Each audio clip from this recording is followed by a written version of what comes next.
à vous, chers téléspectateurs. Au sommaire de cette nouvelle page d'actualité, Haïti, dans l'attente de la formation du nouveau gouvernement qui sera dirigé par Jout Joseph. Dans l'intervalle, de nouvelles réactions sont enregistrées, critiquant la façon dont le président Jovenel Moïse a procédé pour doter le pays d'un nouveau Premier ministre. Le choix du Premier ministre est la prérogative du président de la République, rappelle le conseiller Guichard Doré.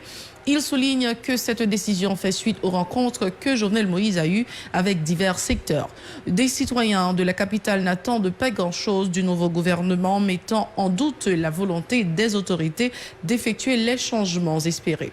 Le niveau d'insalubrité dans la région métropolitaine de Port-au-Prince atteint un seuil critique alors que les autorités municipales tardent à se manifester véritablement. Un papier dans ce journal. Dans l'international, mesures financières, coup de poing pour immuniser l'économie mondiale contre le coronavirus. L'UE se mobilise pour répondre aux menaces de la Turquie sur les migrants. Restez branchés, les détails, c'est tout de suite. Si vous nous rejoignez maintenant, vous êtes sur la télé Pacifique, vous suivez Info Pacifique, le développement. La décision du président Jovenel Moïse de faire choix de Jout Joseph comme son nouveau Premier ministre continue de susciter des réactions.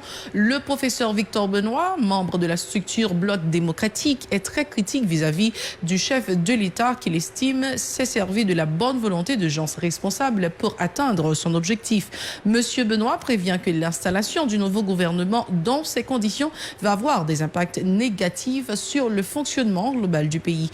Un extrait de ces déclarations. Bon, au niveau du Bloc démocratique, on bagaille que n'apprendre sans surprise. Et c'est pas que nous tenions un renseignement précis que ça n'a pas le fait, mais on s'y attendait pour qui ça. Parce que M. Jovenel, depuis 15 jours auparavant, était fait un discours d'appel, côté pratiquement il était annoncé la fin de tout dialogue. Hein? Parce qu'il était dit qu'il va le former des gouvernements, il n'est pas qu'à perdre du temps.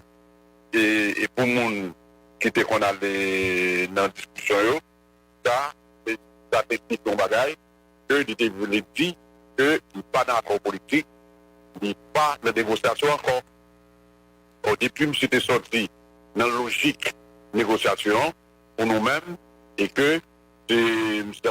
Boulé solo, donc il a fait gouvernement et pour contre qui pas fait bagarre politique. Le Bloc démocratique écarte toute possibilité de collaborer avec la nouvelle administration Moïse Joseph. Le professeur Victor Benoît indique que la structure politique maintiendra sa position initiale qui cadre avec leurs convictions de démocrates. Il en a profité pour dénoncer le président Jovenel Moïse qui, selon lui, cherche à changer la constitution de 1987 en sa faveur. Victor Benoît. On va parler au nom de tous les secteurs de l'opposition.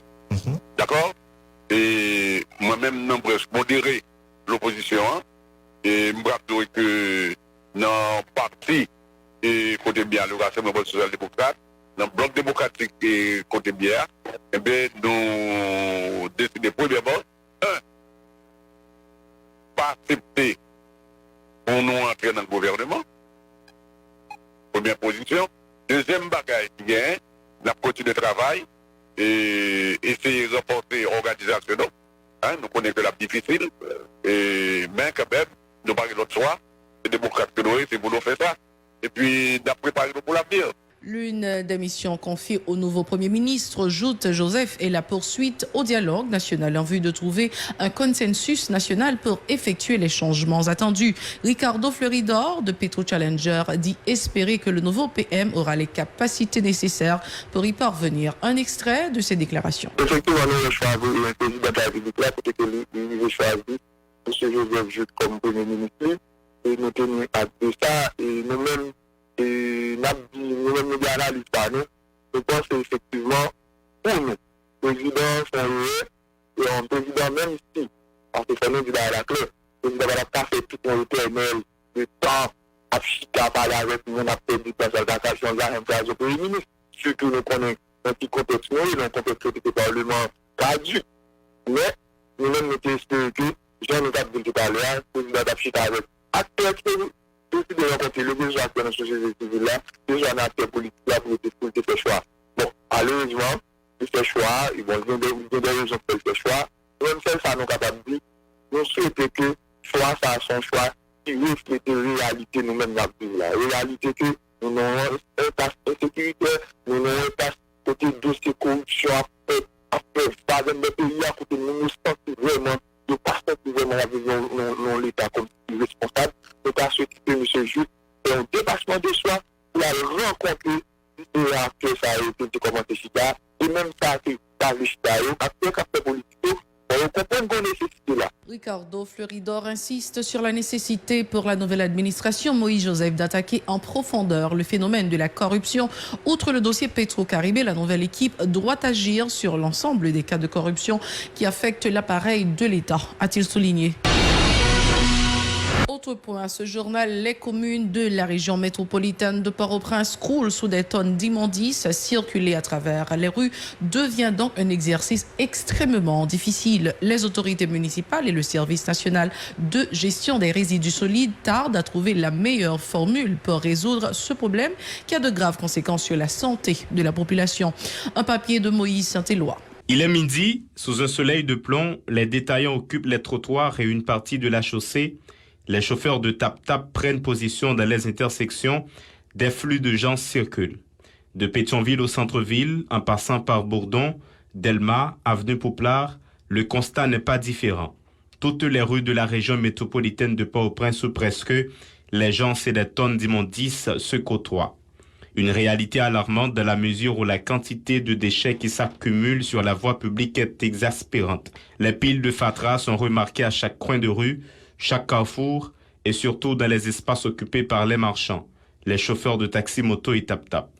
Les écoles, les bureaux publics et privés ne sont pas épargnés, l'insalubrité est totale.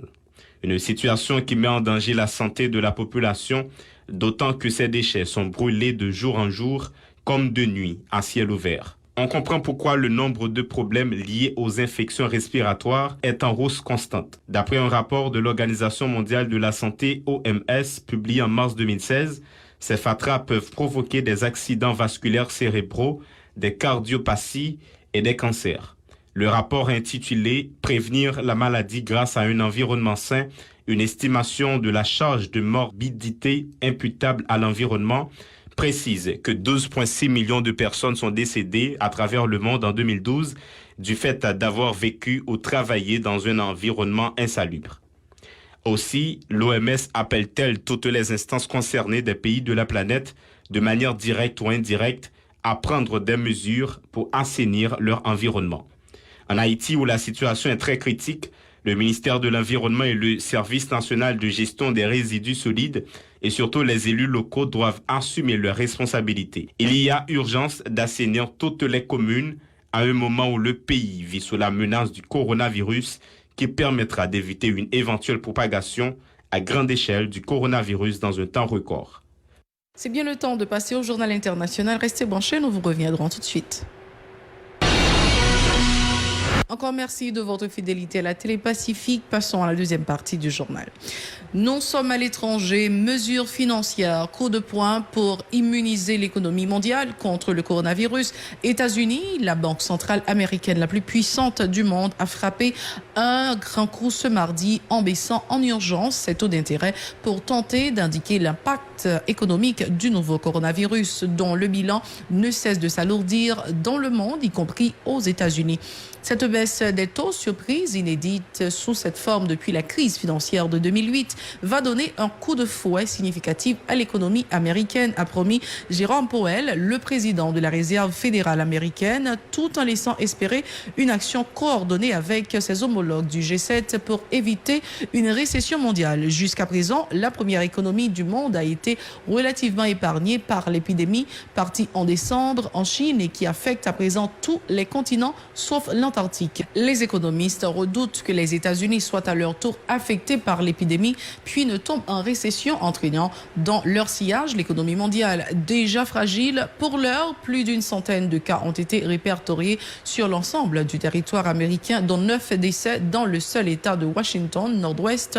Peu avant l'annonce de la Fed, les pays du G7, économies les plus riches du monde, avaient envoyé un signal positif se disant prêts à agir, y compris à prendre des mesures budgétaires pour soutenir l'économie. Les marchés ont réagi diversement à ces annonces. Si les bourses européennes l'ont applaudi, l'indice vedette de Wall Street a terminé dans la rouge. Les investisseurs américains voyant dans le geste de la Fed l'aveu que l'impact du coronavirus va être bien plus sévère qu'escompté. Toujours dans l'international, l'UE se mobilise pour répondre aux menaces de la Turquie sur les migrants. L'Union européenne veut empêcher une nouvelle crise migratoire à ses portes. Dans ce contexte, les 27 ministres soutiennent la ligne ferme défendue par la Grèce face aux arrivées de demandeurs d'asile. La Grèce a besoin de tout le soutien de l'Union européenne, à la fois celui de la Commission et celui des autres États membres, insiste la commissaire européenne aux affaires intérieures, Ylva Johansson. Les présidents de la Commission européenne, du Parlement européen et du Conseil européen se rendront d'ailleurs ce mardi en Grèce. Une réunion extraordinaire des 27 ministres de l'Intérieur devrait avoir lieu cette semaine. Cette affaire soulève plus largement la question des relations avec la Turquie et en particulier l'accord migratoire conclu avec Ankara. Le texte adopté en 2016 a pour objectif de mettre un terme à l'immigration irrégulière par le territoire turc. Ankara a finalement décidé d'ouvrir ses frontières. Pour la présidente de la Commission européenne, Ursula von der Leyen, ce que nous voyons maintenant ne peut être la réponse et la solution aux tensions actuelles. N'oubliez surtout pas de nous suivre sur les réseaux sociaux Facebook, Twitter, Instagram ou encore radio-télévision-pacifique.com.